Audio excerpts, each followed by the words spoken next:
2 Timoteus 2 vers 3 tot 13. Dra jou deel van die ontbering soos 'n goeie soldaat van Christus Jesus.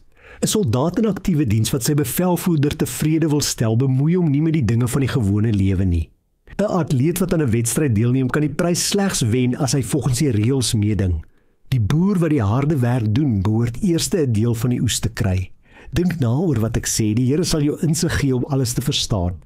Onthou altyd dat Jesus Christus 'n nakomeling van Dawid uit die dood opgewek is. Dit is die evangelie wat ek verkondig. Vir hierdie evangelie ly ek verdrukking, selfs in boeye soos 'n misdadiger, maar die woord van God kan nie geboei word nie. Daarom verdra ek alles ter wille van die uitverkorenes, sodat ook hulle die verlossing wat daar in Christus Jesus is en die ewige heerlikheid kan ontvang. Dit is 'n betroubare woord. As ons saam met hom gesterf het, sal ons ook saam met hom lewe. As ons in die geloof volhard, sal ons saam met hom regeer. As ons hom verloon, sal hy ons ook verloon. As ons ontrou is, hy bly getrou, hy kan homself nie verloon nie. Baie mense wil Christene wees, wil volgelinge van die Here wees vir wat hulle daaruit kan kry. Hulle wil die Here Jesus volg en gehoorsaam en as Christene bekend staan, sodat die Here God hulle kan seën, sodat hy met hulle kan wees, sodat hulle voorspoedig kan wees en natuurlik sodat hulle die ewige lewe kan kry. Maar Paulus sê nee, dit is nie wat ons ingesteldheid behoort te wees nie. Ons moet nie daarop ingestel wees om te kyk wat ons uit ons verhouding met God kan kry nie. Ons moet bereid wees om te gee, om op te offer, om in te sit. En dan gebruik hy 3 beelde. Die eerste beeld is die van 'n soldaat. Hy sê 'n soldaat in aktiewe diens. Ons sê hom baie dinge. Hy bemoei hom nie met die dinge van die gewone lewe nie, want hy wil sy bevelvoerder tevrede stel. Net so sê Paulus, moet ons deel van die ontberinge dra, soos 'n goeie soldaat van Christus. En die volgende beeld wat hy gebruik is die van 'n atleet. As iemand 'n atleet is, dan moet hy volgens reëls meeding. Jy kan nie die prys wen as jy kortpad vat nie. Jy moet volgens die reëls meeding en jy moet natuurlik oefen. Dit verg inspanning. Net so sê Paulus, moet ons insit in ons verhouding met God, in ons geloofslewe. Ons moet die opofferings maak wat nodig is.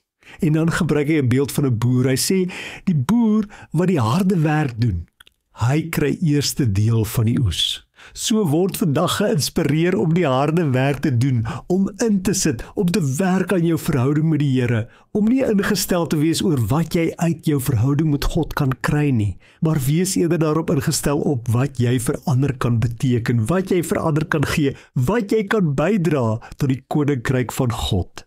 Paulus sê, as ons saam met Christus gesterf het, sal ons ook saam met hom lewe. Ons moet aan onsself sterwe, dit moet nie meer om ons gaan nie. Nie in ons bediening nie, nie in ons verhouding met God nie, nie in ons verhouding met ons medemens nie. Dit moet gaan om Christus en om ons medemens. En dan, as ons volhard, en volharding is nie maklik nie, volharding is moeilik, volharding beteken baie keer om op jou tande te byt. Maar dan, wanneer ons volhard, sal ons saam met hom regeer, sal ons saam met Jesus Christus regeer. En dan kom die troos. Want almal van ons val, almal van ons skiet baie keer tekort. Paulus sê, onthou, as ons ontrou is, hy bly getrou. Christus bly getrou, hy kan homself nie verloon nie. Dankie Here dat U getrou is, dat U ons nooit in die steek laat nie. Help vir my om my lewe te kom aflê vir U koninkryk. Here, vergewe my wat ek baie keer 'n ingesteldheid het van wat ek kan kry van U, van wat U vir my moet doen en vir my moet gee. En dat my gebede baie keer net 'n vraelysie is, van dit het ek nodig, dit moet U voorsien. Help my om ingestel te wees op die koninkryk, op U en op my medemens, sodat ek kan bydra, sodat ek kan gee van myself en U daardeur kan verheerlik. Amen.